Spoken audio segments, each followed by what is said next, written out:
Big Sky Howdy, and welcome back to another episode of World Bigfoot Radio.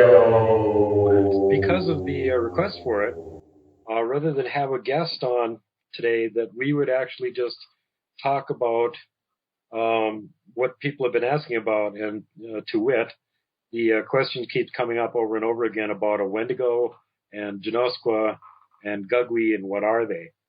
And I've actually done a show on this already, but it was on Sasquatch Chronicles, and it was a members-only episode.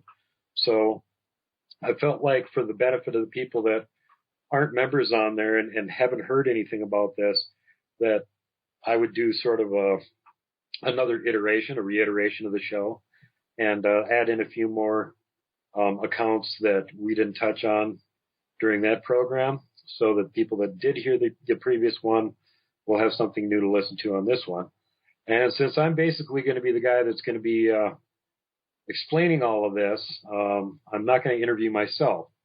So Grant Brunetta will be taking over and doing my job and asking questions on your behalf, so that hopefully we can catch everybody up to speed about what these other subvariety mystery hominids are. And when you guys get done listening to the show, hopefully maybe if you see a report with one of these tip-offs in it, that you'll be able to go, aha, that's not a Bigfoot, that's actually a fill in the blank. So the other one you wanted to know about was the Gugwe. Well, in the forest of Maine, the Penobscot tell of the Kawakawi, again, a giant cannibal monster. And also the Micmac mentioned the dreaded Gugwe. And some regions had something perhaps worse than the Wendigo, and this may have been it. A cannibal monster with big hands and a face like a bear's, according to Elsie Clues Parsons in Journal of American Folklore, 1925. And the question arises, does a face like a bear's allude to a hairy face or having a snout like a bear? Well, in the book The Micmac Indians in Eastern Canada, Ruth Sawtell Wallace and Wilson D. Wallace mention that Gugwe's is a grotesque creature. In the turn of the century period, he was commonly compared to a baboon. By the 1950s, more emphasis was being put on the description of him as a giant. So for this just says to me, baboon snout on giant body. The Gugwe, I believe, is the name of the baboon face subvariety of Bigfoot that people run into occasionally. And so I've been researching them as similar to the Wendigo, but different from, because they did exist in the same area that Wendigo legends came out of, and clearly the native tribes there thought of them as two different types of creatures. Also, the Gugwe may have gone from its territory on the coast and presumably northward. I still keep hearing reports from upper and central Canada that the bear man, which is what they call it up there, is alive and well, running around and being spotted up there. But you don't hear reports of anybody seeing them down here in the lower 48 very often. And I think, for two reasons. First of all, they probably like having less humans around than a couple of the other subvarieties will put up with, and like a bigger range. And the other one may be that they're more adapted to cold like the Wendigo are, and just don't like being too far south where it's too warm. I'm just guessing on this one, based solely on where the sightings are happening, and that as you go further north, there tends to be more of them. Yeah, so it kind of sounds like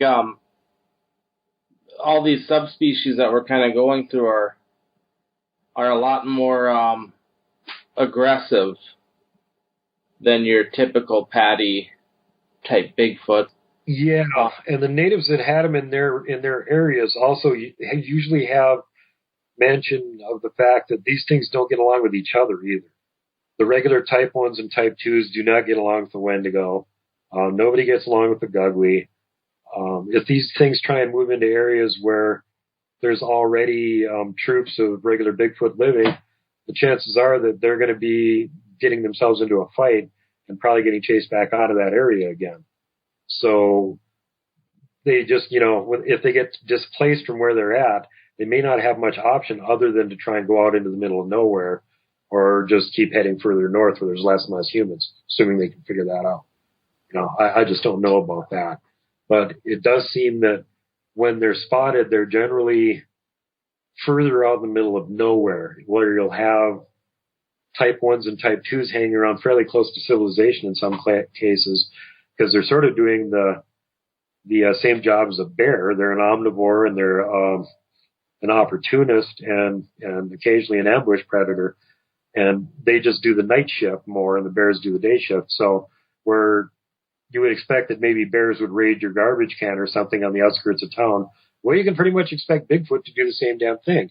If they're living around the area, it's an easy to get at food source, and there's not, a whole lot of anything else available. It then becomes worth it for them to go raid your trash can. So, you hear about this kind of stuff from 1s and 2s, but you almost never hear about it from a Wendigo or a Gugly.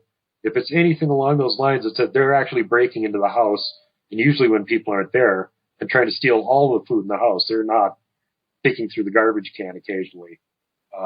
They just tear the damn place open and ransack it. Come on in. Yeah, you got to wonder, some of these reports of the old fur trappers and stuff up north would come back in their cabin and just be destroyed, and,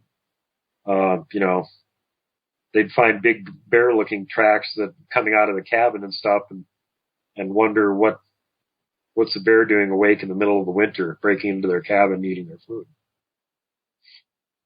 Yes, bears are awake in the winter. Yeah, generally that's the way you think of it. So, again, that's it's just one of those weird things about these guys. I think these two sub-varieties are a lot more uncommon than the type 1s and type 2s are, and I'm going mainly just by the number of reports that you get of them. For every 10 Bigfoot reports, there's maybe one report of either one of these types. So it just seems that either they're way further out in the middle of nowhere, we're not running into them as much, or there just aren't as many of them around, and maybe both. All right, Duke. Could you kind of cover some of the physical attributes, what to look for when you're out in the woods if you see one of these, what they're like a physical description? Sure. From what I've been able to gather, the easiest way to tell a Gugly from a Wendigo is just to look at its face. If it's got a snout, it's a Gugly.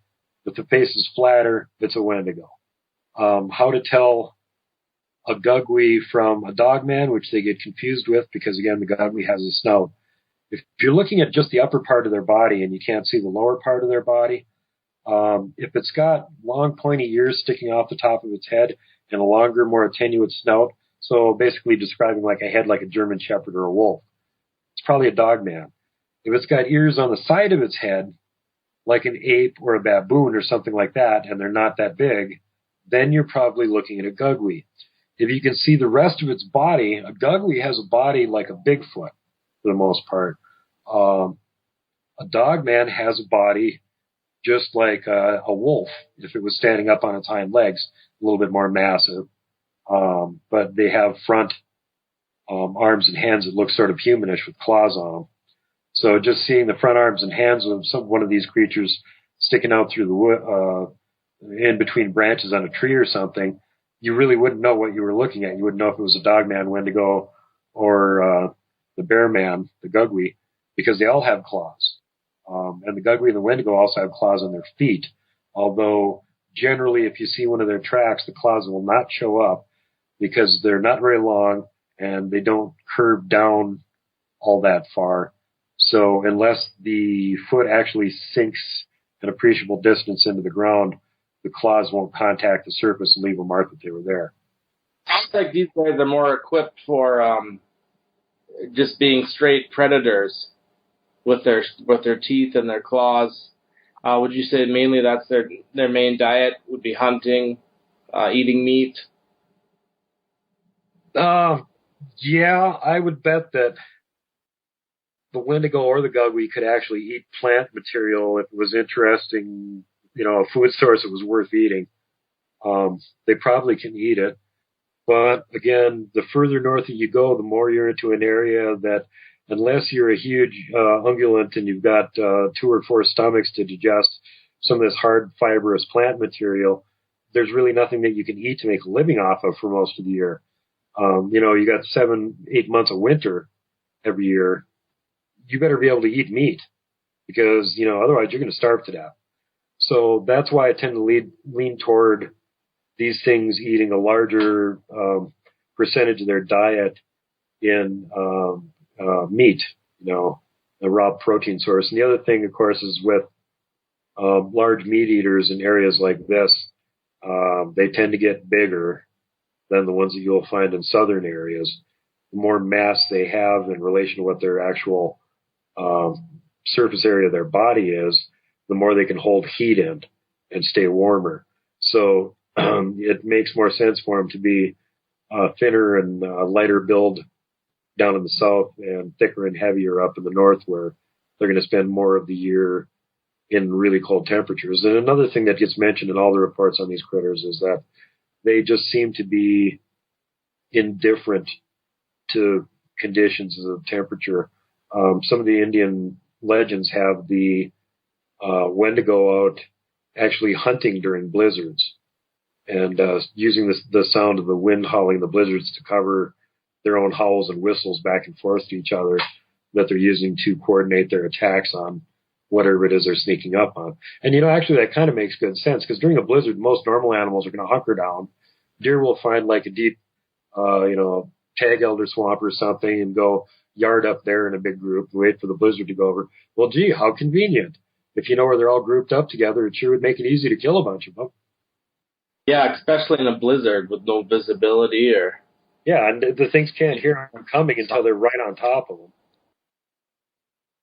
Yeah, exactly.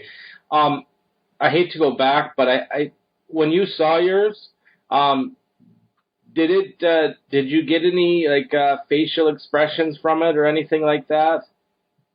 There was like a split second of surprise. From the beautiful land of Kentucky comes the next two sightings. The first from Washington County. Joseph Ewalt claims that the man-beast which he saw ran past him was covered in great long white hair, hanging down from its head and face as well as the rest of it. Now, early Sunday morning, F. Boston and his sons Tom and James ran across the same monster in their barn. Quote, even standing half erect, it was 6.5 feet tall. Its feet are like the paws of a bear or brute, with long claws. His hands also were more like a feline than a human, also equipped with claws. The armed Bostons pursued the creature and vowed it ran swifter than a horse and swiftly left them. This is from the Lincoln, Nebraska Evening News, November 14, 1894. There is another report here from a village named Buena Vista in Girard County. The description of one cited by Jim Peters, a local farmhand, is that, quote, its long hair streamed down its back and breast in a matted mass and covered the face, and its fingers and toenails were long and curved like talons. And that came from the Reno, Nevada Evening Gazette, March 27, 1907. We also have two interesting reports from Minnesota here. This first one, from the frozen swamps of northern Minnesota comes the next, and what was apparently a local pastime around there, trying to capture one. According to this story, on at least one occasion, they were successful. This is from the London Times, and yeah, I'm talking about that London. January 4th, 1785, a short article on the capture of one 200 miles north of Lake of the Woods, and that it had arrived in France for exhibition. The creature was 7 feet tall, and when the party of Indians who captured it attested that when it was caught, there was half a bear found lying beside it, which it had just killed. A gentleman named Robert Lincoln, an agent of the New York Western Lumber Company, about January 14th, 1839, had a report from his men having seen a huge monster in the forest on the branch of the Mississippi River. He immediately set his native hunters the task of capturing it. By January 21st, they had located the general area where the creature was lurking, and Mr. Lincoln and many well-armed men set about pursuing it. Now, I should mention at this point that Mr. Lincoln was there to set up a lumber mill. They owned the entire area. They had bought it. They were going to set up a lumber mill there. They were going to have all of the workers that it took to build the lumber mill and the lumbermen actually cutting down the trees and supplying the lumber to make the lumber mill with, and the natives to run around and do all the hunting for him. So this guy had a lot of people there with him.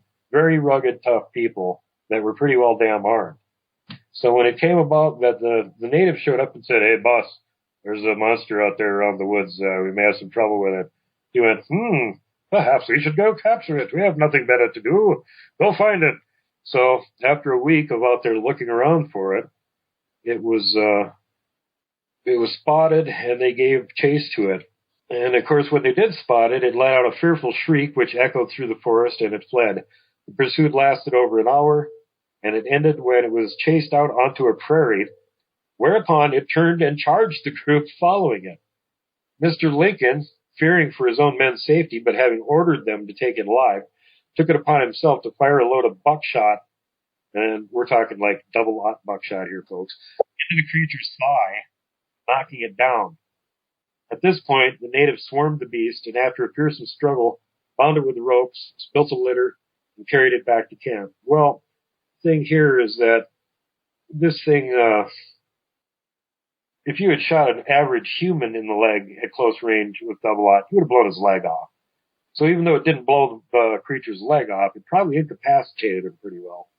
Which, you figure a dozen or so natives and assorted other people of real tough guys diving on him and trying to bind him with ropes and stuff at that point. You can imagine how it could have possibly been successful. So when they finally did get him all captured and bound, here is what they said he looked like. Quote, "He is a horrid-looking creature, about 8'3" high, when standing erect, and his frame is of giant proportions in every part. His legs are not straight, but like those of any four-footed animal, and his whole body is covered by a hide, very much like that of a cow. His arms are very large and long and ill-proportioned. It does not appear from his manner that he ever walked on all fours. The fingers and toes are all bunches, armed with stout claws. His head is covered with thick, coarse black hair, like the mane of a horse. The appearance of his countenance, if such it may be called, is very disgusting, nay, almost horrible. It is covered with a lighter, thinner coat than the rest of the body. There is appearance of eyebrows or nose. The mouth is very large and wide, and similar to that of a baboon. His eyes are quite dull and heavy. Mr. Lincoln says he is beyond doubt carnivorous, as he universally rejected bread and vegetables, and, on the other hand, ate flesh with great avidity." Did these frontiersmen actually capture not a Wendigo, but a Gugly? And if so, do these monsters still walk and lurk in the swamps and lonely forests of Minnesota? Well, we're going to have to send Grant out there to find out about it, I guess. There's just no other way around it. All right. Sign me up. Sign me up. You know what happens. Give him the flamethrower and the powered armor, and he'll be ready to go. Here I got another one from the Oconee County, South Carolina. According to the Dunkirk, New York Observer Journal, July 16, 1889, quote, "During the time the Indians were in the South, a hunting party had established a camp on the east of the Tugelo River. Though they brought deer back to camp, something would steal them during the day when they went out hunting. Finally, they decided to hide near the camp and watch the thief. Imagine their surprise when the thief turned out to be, quote, a monster, hairy all over it, 7 foot tall, and walking erect like a man. Its mouth was in its chin, and it had great claws on its fingers and toes." Now, apes have a longer distance between their nose and their upper lip than humans do. Is this what the natives meant when they said its mouth was in its chin? Again, note the very un-Bigfoot-like description of claws. So anyway, the story says that one native fired a musket ball into the creature's back, whereupon it dropped the deer, turned, and charged them.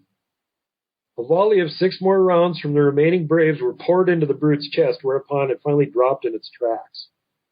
So are they friendly? No. This comes from the St. Louis Dispatch. A strange visaged creature, apparently one of nature's prodigies, has just been discovered near Meadville, Franklin County, Mississippi, causing much excitement in that usually monotonous village. A letter from a friend residing in that village, dated June the 2nd, says, "At this time it is very much agitated on account of the strange creature seen near here. It is said to be similar to the one seen near Vicksburg last fall." A Vicksburg paper of a date some few days subsequent to the discovery of this strange creature near that place gave a full description of it and the manner in which it was discovered, which, given from memory, is in substance about as follows. Sometime in September last, as a party of huntsmen were driving in the swamp some few hours from the river, a trail was broken by the hounds and followed up at a brisk pace, leaving the party far behind. In following the dogs, they discovered the track of the game in some miry places, which appeared similar to the track of a human foot, and they observed also that the toes on one foot turned backward. On coming up with the dogs, which were now baying, they beheld a frightful-looking creature of about the average height of a man, but with far greater muscular development, standing menacingly a few yards in front of the dogs. It had long, coarse hair flowing from its head and reaching near its knees. Its entire body also seemed to be covered with hair of 2 to 3 inches in length, which was of a dark brown color. From its upper jaw projected 2 very large tusks, several inches long. Its head and face, as well, could be determined from the distance of the observers, bore a striking resemblance to that of the Negro, except that the chin and the cheeks were covered with long hair. On the near approach of the hunters, it fled with great rapidity toward the Mississippi River and was not overtaken again until within a few yards of the bank. When the party came up with the dogs the second time, the monster was standing erect before them, none of them having yet dared to clinch with it. But when the dogs were urged by their masters, they endeavored to seize it. When it reached forward and grabbed one of them, and taking it in its hands, pressed it against its tusks, which pierced it through and killed the dog instantly. Becoming alarmed at this display of strength, the hunters fired several shots at the creature, which caused it to leap into the river. It remained underwater several minutes and then rose almost entire length above the surface, uttering shrieks which almost petrified the pursuers with terror. No similar sounds had ever come to these men, who were all familiar with the howl of the wolf, the whine of the panther, and the hoarse bellowing of the alligator. After sinking and rising several times, it swam to the Louisiana shore and disappeared from sight forever. Now, some of you may have heard of the Beast of Seven Chutes up in Canada. It's one of the more famous pictures circulating around, and there's been a bunch of debate about whether it's a picture of a dog man, or if it's the person who snapped the picture shot a number of them. If I remember right, it was something like 110, 111 shots, and he was just kind of randomly walking around taking pictures of everything. When he shot the picture of the creature of Seven Chutes, he did not see it in the picture. He was just shooting a random picture of an area and continued walking. Really what he was doing is he was walking over, from what I understand, was like an old abandoned train trestle, and he took a shot off one side and then he took a shot off the other side. And when he got back home and looked at him, he saw the shot off the right-hand side showed some sort of thing standing down in the bushes looking up at him. Underneath its arms, it held something white. Well, interestingly enough, someone that I know actually had to investigate a missing dog from the park right next to it the same day that this happened. And the dog was reported missing shortly before this picture was taken. The person who did the investigation talked to the family that lost the dog. This was a full-size poodle, and as you folks know, a full-size poodle is a good-sized dog. It's not one of those itty-bitty little, toy poodles or teacup poodles or slingshot-powered poodles or whatever. Not one of those teeny tiny little things, a regular full-size dog. The thing that took the dog, they had seen take the dog. It picked the dog up, it killed it, put it under its arm, walked off with it. It had a face that had a snout on it, but was otherwise built like a Bigfoot. Did not have dog legs, da-da-da-da-da. It was a gugly. So let the mythology of is that a dog man be dispelled once and forever. That's an excellent picture of a gugly is what it is. And when we put up this episode, we'll make sure to include some pictures for you guys to look at. Now, the last one that I have here before I go to answering questions from Grant is just a short one. just to let you guys know that by no means are we safe down here in the lower 48. This very interesting Gugwe sighting comes from Pennsylvania. South of Penfield, Pennsylvania, a man who was out walking his dogs on leashes at about 10:30 a.m. in the morning, September 11th, 2014, was walking the dogs on state game land when ahead of them an enormous creature stepped out of the brush. His dogs went absolutely crazy, barking at the thing in obvious anger, and were doing their utmost to break loose of their leashes. Fortunately for them, the straps and their owner held on. The creature was taking long strides as it moved, but seemed to be in no hurry. In fact, it had short hair or fur, which was dark in color. It stood 8 to 10 feet tall. He thought it might have been a Bigfoot, but he said it had a prominent snout on it like a dog does. It stopped for a moment, noticing the barking and, dogs going wild and barking in complete craziness. And according to the man, he just had a calm look on his face. He just stopped for a moment, calmly gazed at the dogs and the witness, and then unhurriedly continued walking, and finally disappeared again into the depths of the forest on the other side. So, folks, that was only in 2014, and it was in Pennsylvania. So, just because you're in the lower 48, just because it's daytime, it's another bad sign right there, it's daytime. These, the more aggressive ones don't seem like they really care a whole lot if you see them. And if you do see them, it may be because they're letting you see them because they're planning on killing you anyway. So it's best if you ever see one of these things to go in the opposite direction at a brisk pace. And I do not advocate running from them. They are predators. It will more than likely trigger a chase response from them, which could end up ending very, very badly for you. So leave the area. Do not run. If at all possible, don't turn your back entirely on them. That's also a bad plan. You're just asking for it. But that's it for the reports and the stories that I've got that I thought you guys might be interested in hearing. There's some more coming up. If you subscribe, it really helps us out. So we would really appreciate that. Clicking like is nice too. We like that.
Howdy everyone, welcome back to the show. Tonight we have something a little bit different here. Some reports of a Gugwe, apparently, encounters coming from northern Alberta. And before we get on with the encounters, I'd like to say a special thanks to Sean for sending them to me. Hey Sean, thanks man. I know you probably still got some more reports. If you want to share them with me, I'll make sure they get put out to everybody else so they can be forewarned.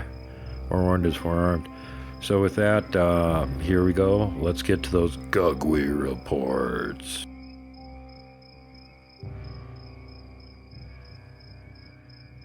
All right, Sean says, I received this report via email on 9/12/98. The reporting witness gave his name as Gavin. When I first received the report, I was dubious as I knew nothing of the Gugwe creature at this time. The report goes as follows, quote, Hi, my name is Gavin. I live outside of Fort McMurray on a small acreage. About 2 weeks ago, I heard screaming sounds outside.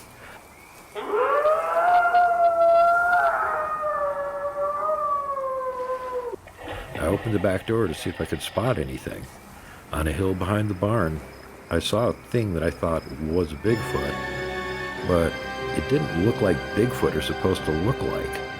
It looked like the monster from Rawhead Rex, a horror movie. It walked out of sight, still making its horrible sounds. My dog seemed to be afraid for the rest of the night. And Sean says that was it. I searched for the movie Rawhead Rex, and the creature does somewhat resemble the images of the Gugwe that I have seen online. He sent me a couple of images to share, and here we go. You can take a look at those.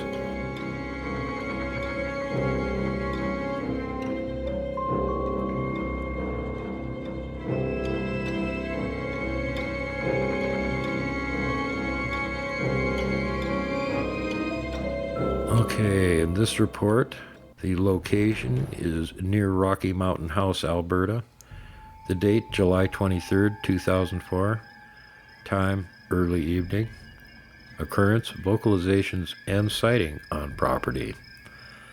A man on a property west of the town of Rocky Mountain House reported that he began to hear roaring sounds in the forest that surrounded his property. He described them as the roar of a lion, but much, much louder. So loud that he not only heard them, but he felt them as well.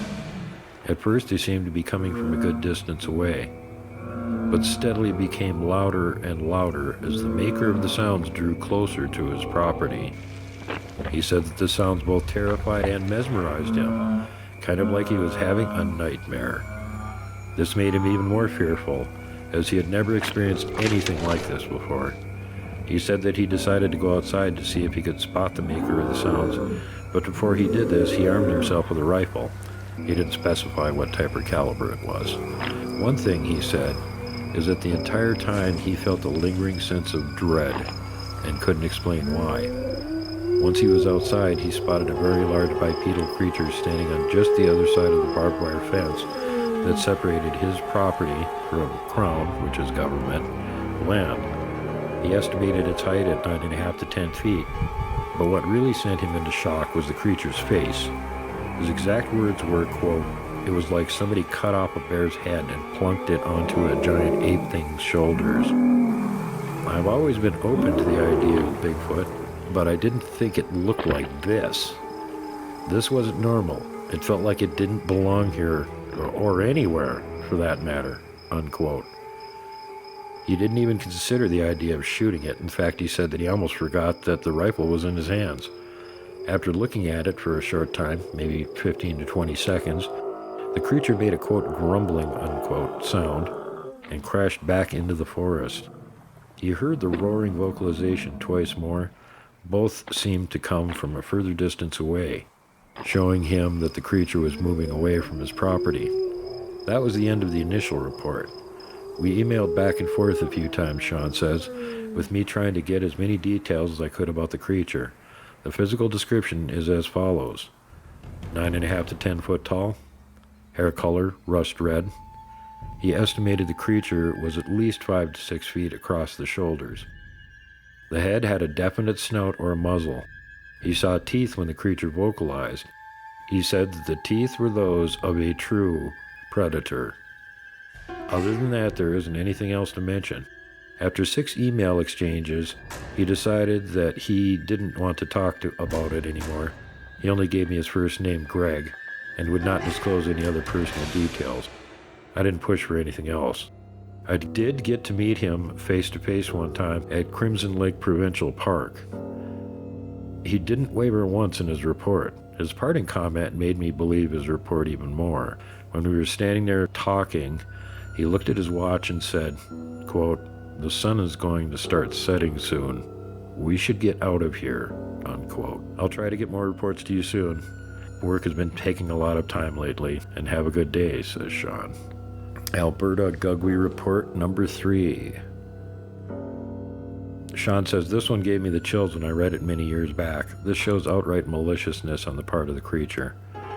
Location, outside Fort Nelson, British Columbia. Date, early August 1990. Reported 5/12/2001. Witness Stan Yeardley, 47 at the time of reporting. The reporting witness said that his 2 German shepherds began barking crazily one day while he was outside working on an old dirt bike. Normally, he would simply tell them to shut up, but he said that he had never heard them bark like this before. He knew that something was off. He began to walk towards the rear of his property, then thought twice about it. He went inside, grabbed his deer rifle, no caliber mentioned, and then proceeded towards the area where the dogs were penned up. When he arrived, he could both see and hear something large crunching through the trees and bushes surrounding his property. Thinking from the size that it was a large bull moose, he yelled at it to get lost, fired his rifle into the air one time. Whatever it was stopped moving and growled. He said that when it growled, both dogs stopped barking like someone had, quote, unplugged, unquote, them, and remained unnaturally silent. He said that he felt the growl like someone hit him with a wet wool blanket. He was now both confused and afraid. He knew that this was not a bull moose. It wasn't a bear. It wasn't a person. He immediately retreated into the house. He tried to get the dogs to go with him, but they would not move. He was woken that night by the sounds of his dogs yelping and screaming outside. He armed himself, hit the switch for the sodium lights in the yard, and ran outside onto his raised balcony.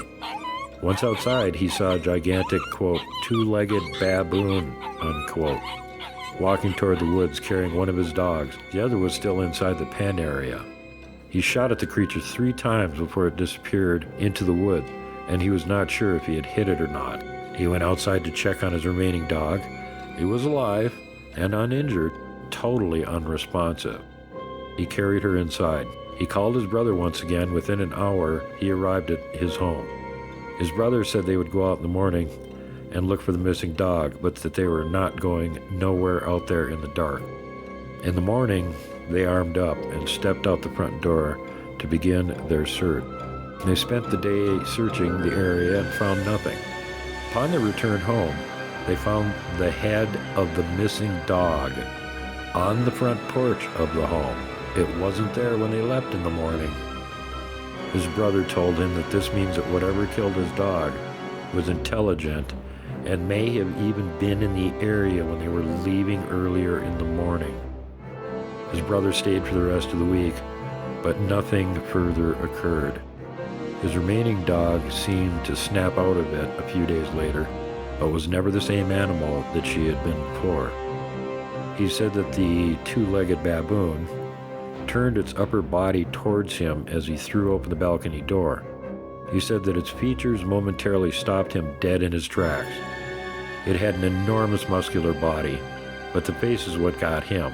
It had a long snout or muzzle with pointed teeth which had bared at him when they made eye contact.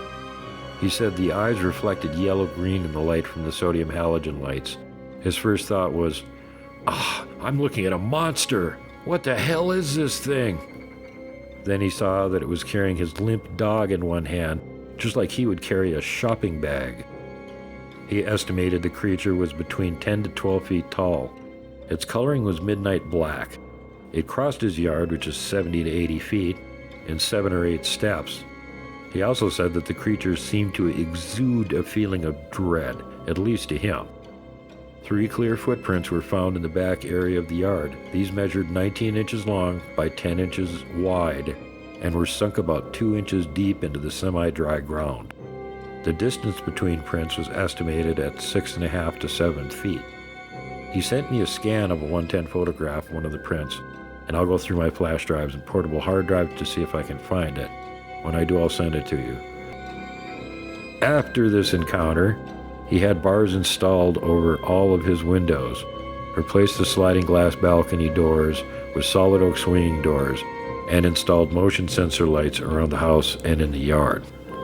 And Sean says that is the most detailed report that I have on this Gugwe creature. The fact that it brought the dog's head back and put it where they would find it proves to me that these things have a malicious intelligence. He says, I communicated back and forth with Stan several times. Last communication was in early winter of 2003. And again, thank you very much to Sean for sharing those reports with us. Much appreciated. If anybody out there has any reports that they think may have been a Gugwe encounter, please feel free to send it to me. My email, worldbigfootcentral@yahoo.com. So until next episode, everybody be safe out there, and you know the drill.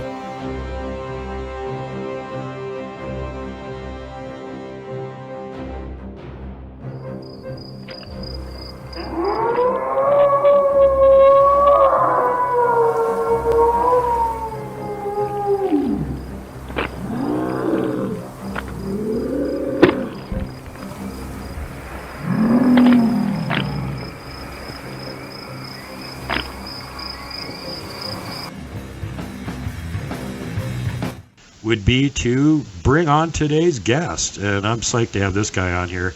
I've been watching his stuff for a few years now and really enjoy what he's doing. And he's one of those serious researchers. Get out there by yourself. You don't need a team. He's north of the border. He's up in Canada, so you can't even carry a gun around with him if you wanted to. So you got to have extra big set of titanium balls to go wander off into the woods where you know there's Bigfoot by yourself with no gun. And this is one of those brash and brazen and fearless Bigfoot researchers. So let me introduce from Ontario, Canada, Blayne Tyler. Welcome to the show, man. Oh, thanks for having me on, Duke, and my honor. Well, speaking of awesome, not to change the subject, but we're going to have you back to talk more about these big boys, these mega squatch that you got up there in Ontario on some other show. But this one, I wanted you to bring up a subject here that gets like very little coverage down here in the lower 48 because there just aren't that many of them around. But you got more of them up there. In fact, so much that the Leos up there refer to him as the Bear Man. And of course, I'm talking about Type 3 Gugwe, Tugawee, Face Eater, them their Bigfoot, what have snouts on them. And you just had an encounter not all that long ago with one of these damn things, and you rated it as probably the most aggressive encounter you had. And I think everybody here would really like to hear about that one. Oh, okay. Well, this is gonna scare people if they're avid campers and they don't want to run into wildlife. But this is in a park, not a park like a camping park, but a park where you just launch boats out of, and I think there's a couple trails. So it's not a park where you go and camp and set up picnic for the day. You wouldn't want to do that anyway. But so I got into this park and I was hiking. I went off one of the side chute trails and had to go over this little bridge over a fast running creek in the spring, and then in the fall it's hardly any water there. But anyway, went over the bit of a hill on the other side, hiking through a little bit of a lull area, came up on a bit of a hill, and there's this little arch, the thickness of your thumb tree bent over the trail. So I'm like, well, all right, did it just catch in the wind? You know, I'm always trying to be skeptical of what I'm finding, so I don't just jump to conclusions, but there's just something about it, right? And so what I did was I didn't touch it. I think I went under it or around it. I didn't touch it. I didn't move it. I might have even taken a picture of it, but that's like 3 cell phones ago. But anyway, it's just an arch, right? You're like, oh, whatever. And then I didn't see anything else, so I walked to the end of the trail, and then I started getting headaches from my headband GoPro. I said, oh, crap, this. I'm not going to have a killer headache and ruin the day. So I took the GoPro off, and I started going back, and then I came back to this little arch, and I'm like, you know what, this must be nothing. There's nothing going on in this park. This is just, a waste of a scouting trip. I brushed the arch out of the way, and not 3 seconds later, maybe 2-3 strides, and the loudest wood knock, not just in volume, but power, went off right beside my head. It was so close, and it was above me that the bark from either the tree or the branch that the Sasquatch Gugwe used shattered onto my head and shoulders.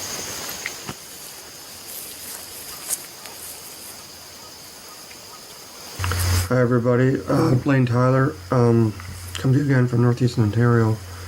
Okay, so this is a recount of an aggressive encounter I had on this path coming up. This is my GoPro footage coming up here. I was hiking in, and I came across some arches across the path that could have looked like the wind did it. On the way in, I ducked under them. At the time, I did have a GoPro, but I was getting headaches from it. It was a headband GoPro. So when I reached the other end of this path, I had to take it off. It was just giving me killer headaches. So I was hiking on the way back, thinking that I struck out again. And just walking along, and I come up to this hill that's a minute or so away here. And I'm like, oh well, struck out again. So I geared down my battery on my auto recorder, and my headband GoPro was off. I just put it in my backpack because I was going to go to another location and I wanted to save the juice. So learned my lesson. I've been back trying to get something to support this aggressive encounter with I don't know, the Gugwe, or the ones with short snouts. I just call them baboon-looking bastards or whatever. And I don't usually use curse words, but these ones are aggressive. And this is I've had loud wood knocks around me before, but this happened on the way back. I was like 20 meters from the little bridge to the main path where quadders and everybody hikes by, and instead of going around or under the arch, I just moved it out of my way, and crack right there, and the arch was back in there too, right there, one of those trees right to my right. This Sasquatch that was bigger than me, because I could hear it, above me, smashed a branch so hard against one of the tree trunks that the bark shattered onto my head and shoulders. And what happened after that is I stayed motionless. I didn't want to run. I tried to show no fear. They read your body language. And I don't mind saying this now, but I don't have weapons, but how I got out of that situation was I tried to recall some of the Sierra Sounds language we heard from Ron Moorhead's videos, or his discs you can listen to, and I just made some mimicking sounds like that, trying to just back this Sasquatch off, and I could kind of see it in the corner of my eyes, but I didn't want to turn and be confrontational. So yeah, I was right in there. The arch was maybe a little further up, and I just tried to sound a little bit like the Sierra Sounds. Actually, I even broke off a little branch, and really tiny branch sizes your pinky finger, and just did some wood taps. And I tried to get this thing to relate to me a little bit, just enough to confuse it so I could get out of there.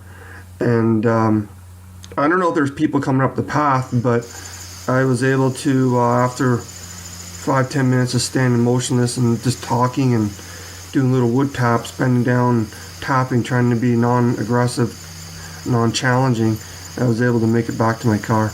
And that's a true story from 2017. So this huge thing now is pissed because I moved the little blockade that the juvie built. He's standing behind me to my right, and I'm like, oh, how do I get out of this? Oh, Jesus.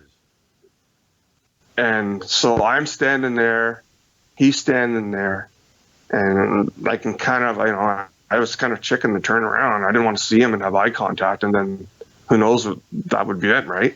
Yeah. So I can sort of see something behind me to my right, grayish one. So how do I get out of this? and the time's going by, but it seems like hours. And so finally what I did was actually stepped off the path, which is a big mistake. I learned, don't do that. Stay on the path. It gives you a little bit of safety, not that much comfort. But I stepped off the path so I could grab a little branch and break it off. And I knelt down and I started doing just really gentle wood taps. Like, hey, buddy, like, no need to eat me. I can understand you, you know what I mean? Besides the territorial thing that was going on. And then I still felt the intensity of the stare and everything. And then I pulled out the only other bluff card I had, and I tried to recall some of the language from the Sierra Sounds, Ron Moorhead's tapes. And it probably sounded ridiculous, but I just started trying to talk a little samurai or something. And I know, if I would have filmed it, I probably would edit that out.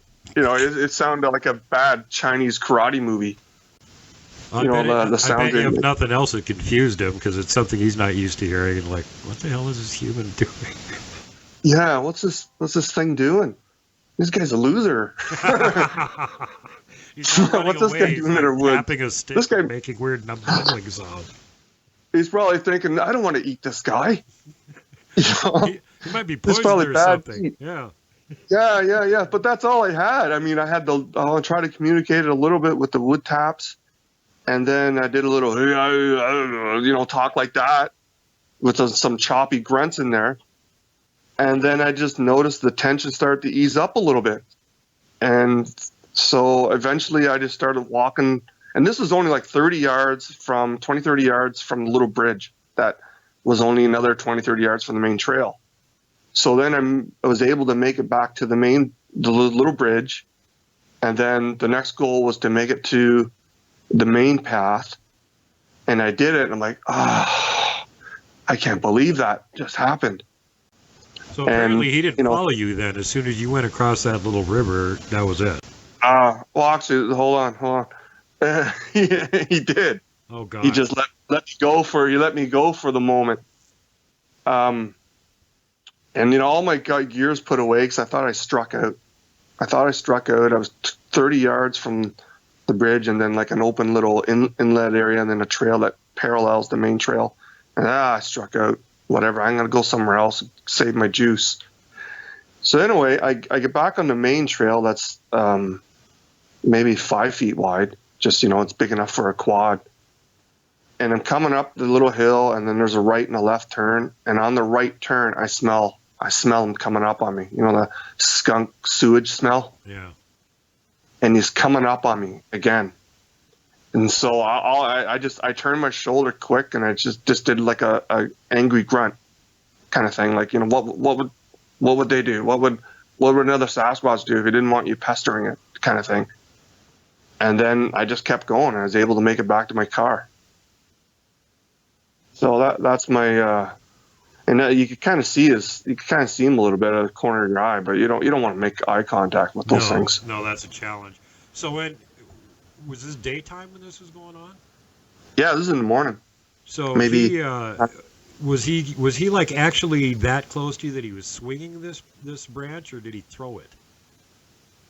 No, this was a wood knock. Right above and behind me to the tree I just passed. Okay, literally, so he actually literally bashed the tree with a stick, and he was standing like within feet of you. That's right. Yeah. Good God. Well, how do you know for sure it was a gugweed? Did you get that much of a look at him that you could see his snout? Well, I could sort of see him, like, you're moving around, you're going to see a little bit. I was trying to see, well, is this thing going to get closer? But I've never had that kind of encounter with a class 1. Class 1s, you're lucky if they do huff and puff at you. And then as soon as they get a chance, they leave. They don't chase you or stalk you on a public trail. Yeah, right. And like the whole behavior was all wrong for a class 1. And I've been really close to class 1s. So, in fact, accidentally, I touched one at one time on a trail when I was hiking in the winter.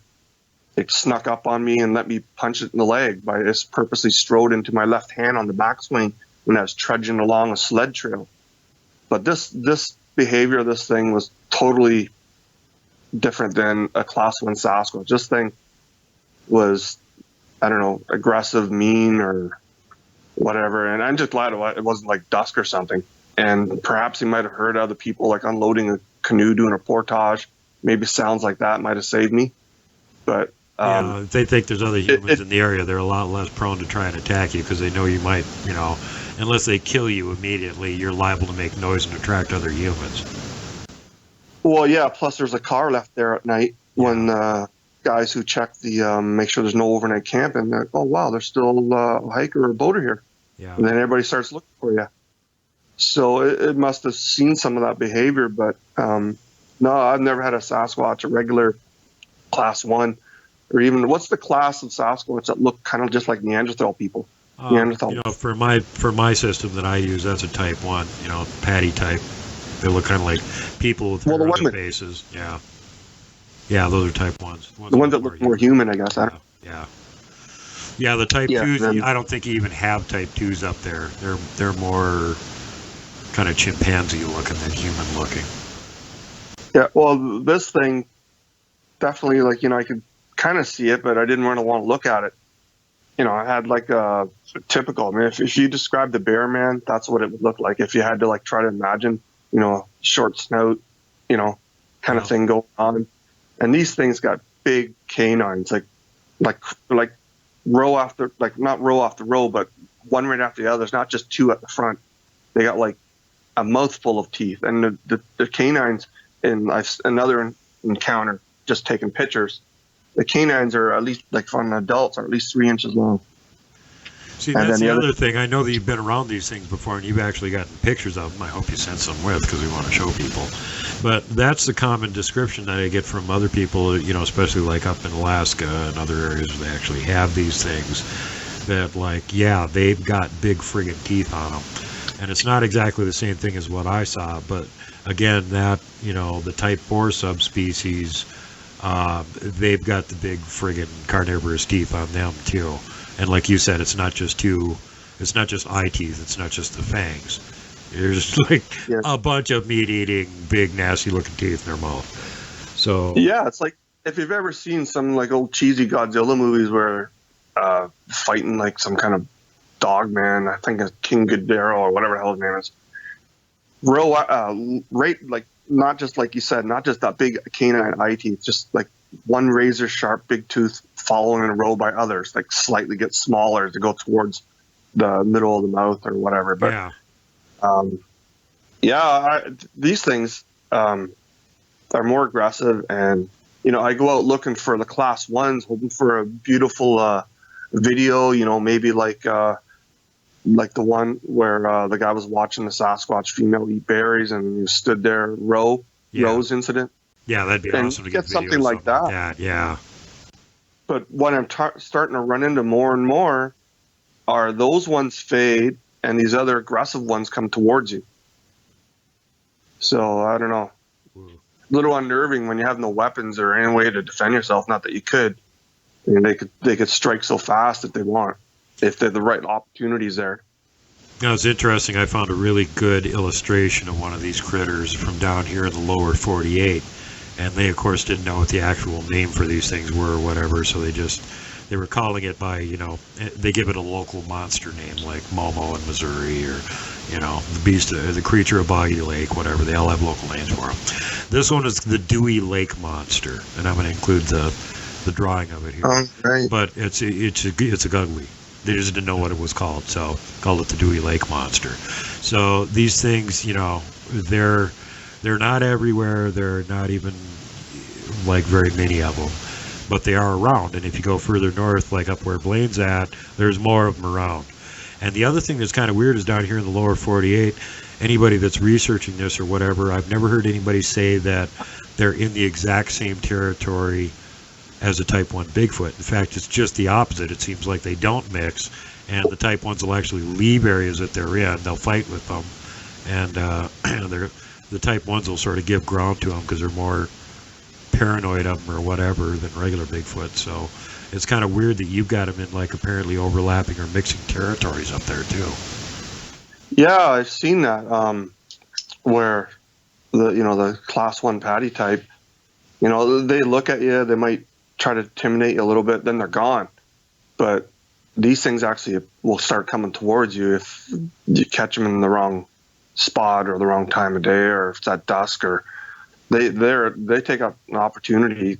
They'll opportunists, and it's just, and I'm starting to run into these ones more often. So I've had to change my approach. I have to kind of do a little bit more long distance squatching to try and spot them before I get too deep off a trail. Hunting the Gudwee in winter. All right, so short little video here. Going out in the winter. That's my dog Sam there. Anyway, sometimes it gets treacherous hiking in the woods and stuff. You don't know where the rocks are, so sometimes I hike the roads, and because they get cold too, and they like to be out in the fields getting warm.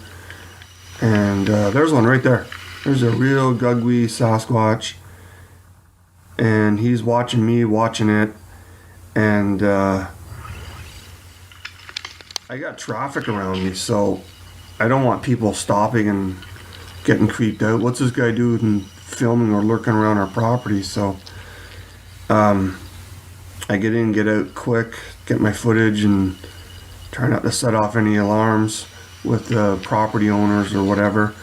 Or more likely with people who hunt and they don't want other people poaching on their property because they want the deer left alone so that they could hunt them. But anyway, there's a real Gugwee with a snout, and there might be a little one there in front of her actually. And I got it slowed down and a little bit more enhancement coming up. And this is from a couple winters ago, maybe 3. I posted this when Dr. Bindernagel was getting sick. I wanted him to see it. But I spotted it right away. Sometimes it helps if you're looking through the viewfinder. It compensates for their hollow hair blending in with the bush. But I walked up the road, knew there was a chance of nailing one here. I've seen them in this area before, just not the ones with the snouts. And I spotted that female there, and she's watching me watch it, and I've never been able to catch her there again. They learn their lesson fast, they're smart. So this one was a little bit out in the open, probably trying to get warm, and I zoomed in and I caught her. And I think I zoomed around a little bit, seeing if I could catch anything else moving. But yeah, wow, right there. Sasquatch with a snout in eastern Ontario. Okay, so this is just some still shots pulled from the video file there. This was filmed in 1080. And I think I posted it in 480 or something. I didn't know how to crank it up then, but I got a better editor. And there it is, a little bit of contrast. Look at that. Beautiful. Real Gungwe. And here's a really bizarre print, a long toe. And yeah, that's it. Thanks for watching. Yeah, if you're in an area where you know those things are around, I wouldn't go in there at night. Oh no, I don't do any night squatch. I mean, I probably wouldn't come back. No, well, that's what I'm saying. During the day, they might let you get out of there, but at night, you're really asking for it. And these things are notoriously, they're pack hunters like Bigfoot is. So if there's a few of them around and lone human wandering around in the woods at night, not armed, you're just kind of asking to disappear at that point. Yeah, and like I think I've learned some of this from you is that I didn't really have a name for them. I was just calling them baboon bastards, looking bastards. Yeah, and that's what they look like a really big baboon. Yeah, I mean the snout, the Beast of Seven Shoots. That one's got a full snout, but these ones got like shorter snouts. I don't know, like if the Beast of Seven Shoots got like a 6-inch snout, theirs are only like 3-4 inches or something. Right. But then, yeah. So I didn't really research that. I wasn't. Whenever I know one's in the area, I just kind of scrub the area and start again somewhere else. Smart. And you've been doing that. It's what's keeping you alive and turning videos out, apparently. Yeah. So that's I've had to give up on areas because those things are in those research areas, and So I've had to go, oh, well, there's another hot spot I can't go to because these vicious dogmen, Sasquatch guys are running around in there, and they don't give ground. No, the Type 3s are pretty aggressive and territorial. If they decide a territory is their area, they won't give ground. They'll chase you out of it. Oh, yeah, and, heaven forbid you're in there with your family and you just get caught, you know what I mean?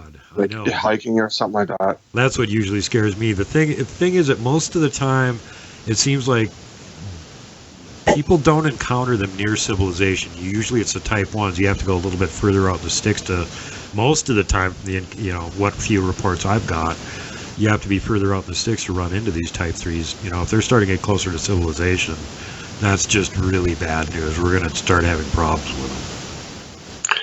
Yeah, well, I think they follow the rail lines because the rail lines own like whatever 50 yards on each side of the track, depending on how much land there is. They have a lease for whatever. So usually on each side of the track, there's forested areas that they could just follow along the crossover marshes and stuff like that. And so they can just kind of come and go. And I mean, I think, I don't know if you've seen my video, a month ago, I posted a video where our equivalent of a state trooper, OPP, seen one run across a road, not a gungwe, just, he couldn't tell. He just seen something very big and hairy run across a road on a reserve in northwestern Ontario. And the elder said, yeah, that's probably a Sasquatch, when he was inquiring about what kind of creature was that. So now he says he has an open mind. Yeah, well, once you've seen one, that tends to give you a little bit of an open mind. I'm just wondering how, given what these things are generally like, I'm wondering if there's, if you're getting missing people from up in that area, that they're like somehow covering up and sweeping it under the rug, or if they're having these things like, messing with people that have houses out in the middle of nowhere, not talking about it. Because if you've got, like a decent population of these things in an area, you would expect that there's going to be some weird stuff going on. Well, actually, that's how I got into the conversation with the OPP. I told him after I did I used a field near my house just to do a little background, how I kind of do with the Bigfoot barn as an intro to footage or whatever I was talking about. And then that night in the office, putting it together, it was around 6 in the winter. It was already dark. I go to get up to leave the office, and I heard the big pound on the side of my house. It's powerful enough that it shook the picture frames. Whoa! And my wife came running down from upstairs saying, "What's that?" And that's those creatures that don't exist. We figured out where you're at now. Yeah, so that was a little bit too much for me. So what I did was the next day was I went looking for him. And I started going on the fields, and I went up the road, and that's where I got that. That's how I got that clip of the female gungwe sitting in kind of relatively in the open in the field under a tree. I don't know if it's. I always say it was sunbathing, but I mean cloudy or whatever, but still warmer out in the sun than it is in the cover of the canopy. Yeah, and that was the first one that I saw initially. I saw that one and saw the picture and went, "Whoa, he's got Type 3s up there. I hope he knows what he's dealing with." Well, I wanted them to know I could find them too if I had to. Yeah, they don't like that when you can do that. To see, but hey, thanks for having me on. It's been really fun, blast talking about the big guys and the bad guys and those other things with the big snouts. And so I'll have to come back and tell you about some of my other encounters. Right on, brother. We'll definitely have you back again. It's been a genuine honor, and it's been fun as hell to have you on the show. And I know you got plenty of other stuff that you can talk about, so we'll be having you back again here in the future. So thanks for being on the show, buddy. Oh, you're welcome, and look forward to it. All right. Okay, well, for all the listeners out there, hope you enjoyed the show, and we're going to try and keep coming to you regular here at this point. We think we got all the tech problems solved. So make sure that you're kind to everyone. Safety first, last, and always. Pay it forward. Don't be mean to people if you don't have to be. Don't flip off the mountain giant. Don't poke Dogman with a stick. Don't punt the puck, would you? And for God's sake, whatever you do not hug the Wookiee.